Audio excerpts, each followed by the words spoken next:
con inteligencia artificial.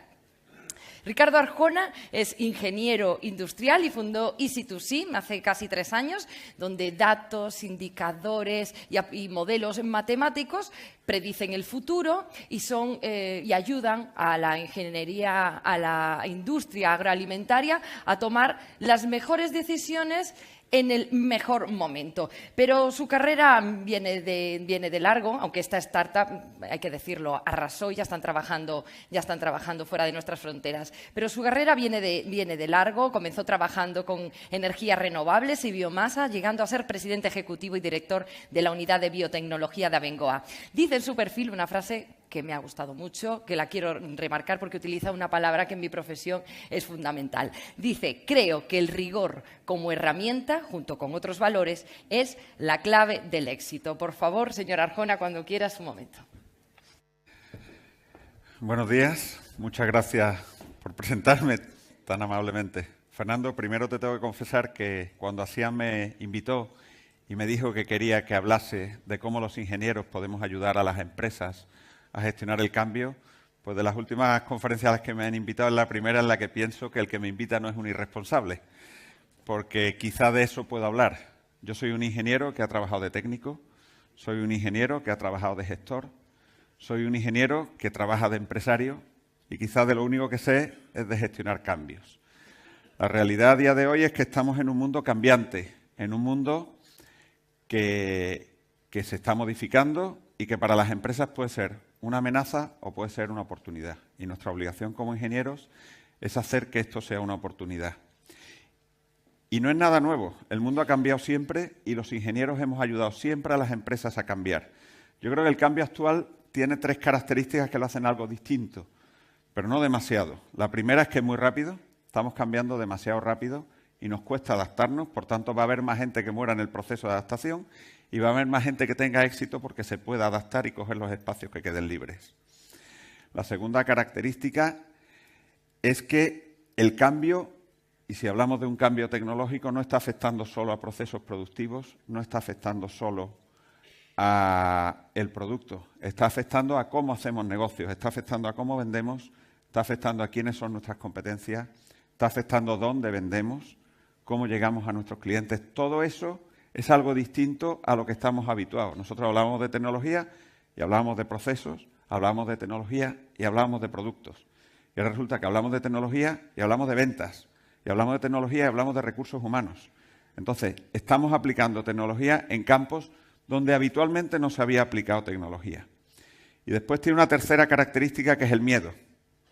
Resulta que el cambio tecnológico actualmente nos da miedo. Y nos da miedo porque, aunque Miguel Ángel ha hablado muy bien, y estoy absolutamente de acuerdo que la innovación afecta a todos los campos, mecánica, fluidos, a todo lo que queramos pensar, hay una realidad y es que hay 2 áreas que están cambiando mucho.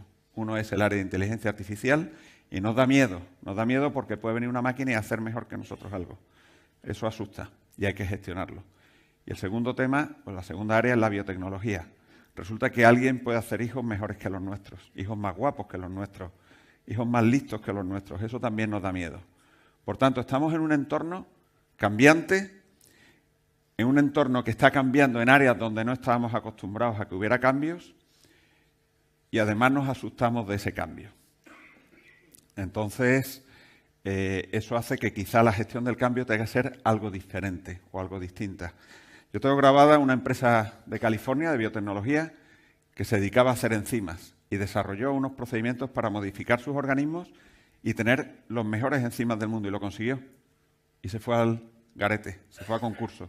Se fue a concurso porque esos enzimas dejaron de tener mercado. Entonces, solo la tecnología no nos permite gestionar el cambio. Tenemos que gestionar el cambio pensando en el negocio, tenemos que gestionar el cambio pensando en cómo adaptarnos a la competencia y a lo que va a venir. Esta misma empresa resurgió, y resurgió porque en todo ese proceso había desarrollado sistemas para mejorar organismos que son su producto ahora. Entonces, algo que era su herramienta lo ha convertido en su producto y han tenido la agilidad suficiente para gestionar ese cambio. Por tanto, tenemos un cambio con algunas características peculiares. Tenemos un cambio que nos asusta, pero que también nos abre muchas oportunidades. Y el planteamiento es cómo los ingenieros somos capaces de hacer que realmente para nosotros eso sea oportunidades.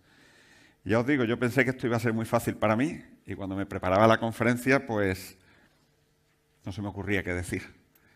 Pensé que tenía que buscar cosas esenciales porque no estamos haciendo nada distinto. Los ingenieros llevan cientos de años cambiando las empresas, cientos de años haciendo que las empresas se adapten al entorno. Y por tanto mi idea es, voy a buscar qué esencia hay dentro del ingeniero que le permite hacer ese tipo de cosas. Y no era capaz de encontrarla, así que hice lo que hace uno cuando no sabe qué hacer, irse a dormir.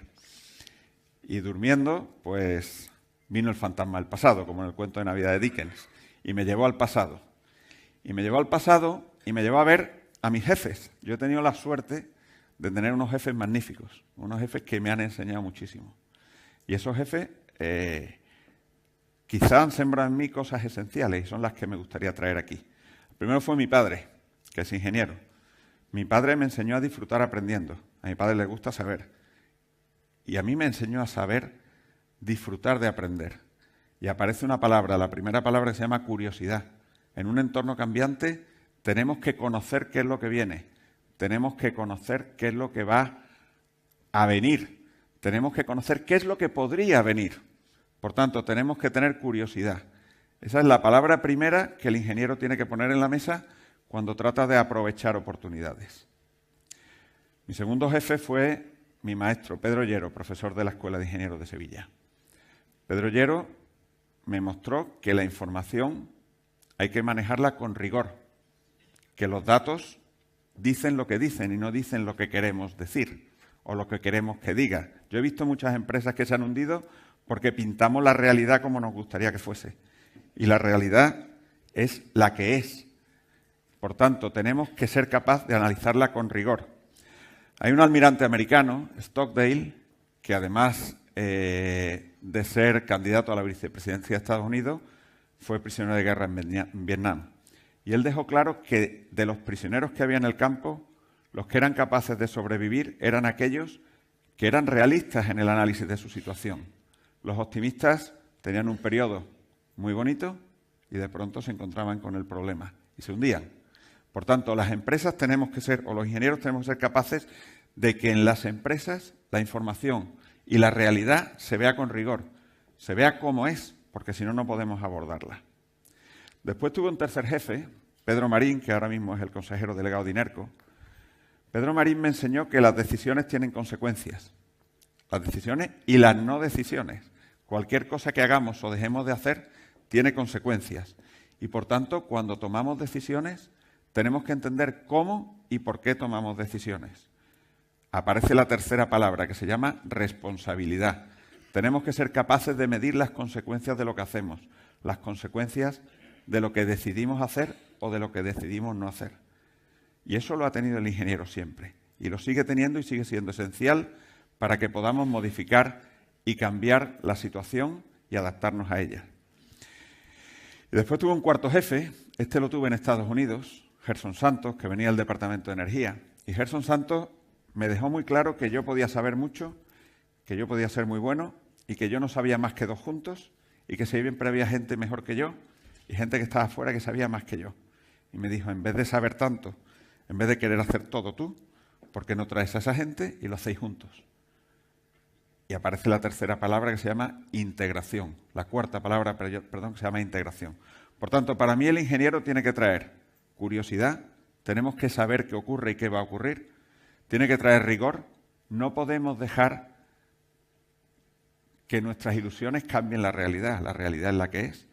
Tenemos que tener responsabilidad, tomar decisiones, hacer que las empresas tomen decisiones entendiendo qué consecuencias traen esas decisiones y tenemos que ser capaces de integrar a los demás.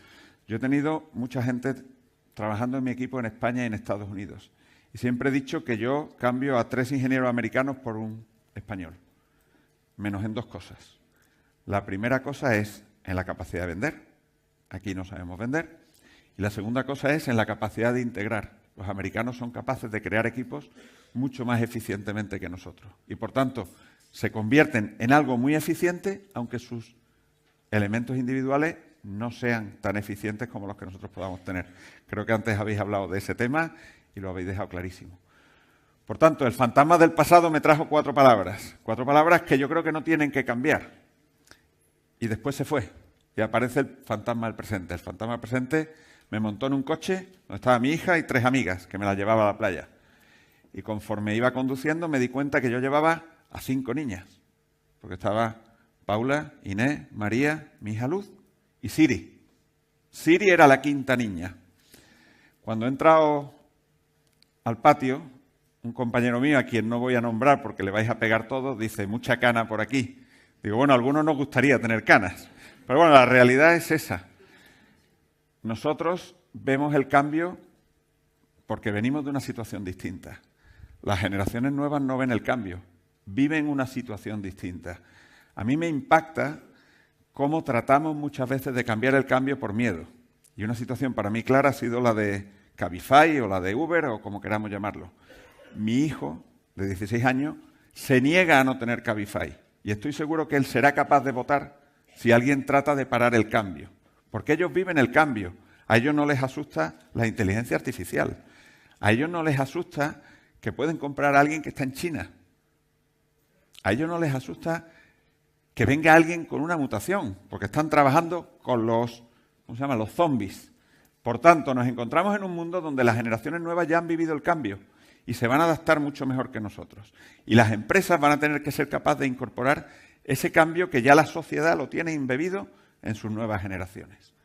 Por tanto, el presente lo que me dijo es, oye, que tú ya eres pasado y no te equivoques, tienes que adaptarte porque todavía te queda vida, pero los que vienen detrás van a cambiar muchas cosas.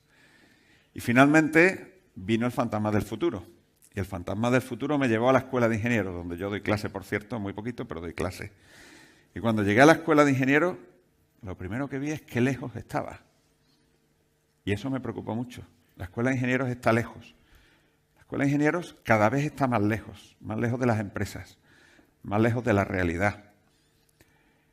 Y eso es un problema para las empresas y es un problema para la sociedad. Y es un problema para todos nosotros que tenemos la obligación de ayudar a la escuela de ingenieros a estar más cerca y a estar más dentro de la ciudad, más dentro del tejido empresarial. Cuando buscamos personas para trabajar con nosotros, nos encontramos con que conseguimos ingenieros con una capacidad técnica muy buena. Estamos encantados de que apliquen técnicas y lo hacen muy bien. Y encontramos muchos y podemos elegir. Cuando buscamos ingenieros que construyan productos, empiezo a quedarme cojo y veo muchos menos. Ahí ya los tengo que contratar hasta con piercing. Y me lo aguanto y los contrato con piercing. Cuando busco ingenieros que sepan de concepto, de verdad, ahí pueden venir con greñas si quieren. Cualquiera me vale. Hay poquísimos. Y cuando busco ingenieros capaces de integrar todo y de entender cada una de las partes desde el concepto hasta la técnica y el producto, no los encuentro. Y no los encuentro porque es muy difícil crear ese tipo de ingenieros. Y yo creo que ese tipo de ingenieros solo se crea si la universidad y la empresa trabajan juntos. Y ese tipo de ingenieros son los que hacen que salgan empresas como las que antes he oído hablar de ellas. Empresas que son capaces de entender lo que necesita la sociedad y son capaces de traer la tecnología a una técnica que se convierta en producto y que genere valor.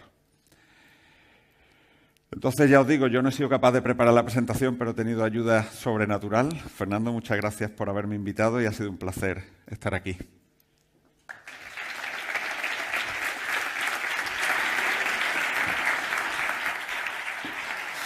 Muchísimas gracias. Dentro de nada habrá niñas correteando que se llamen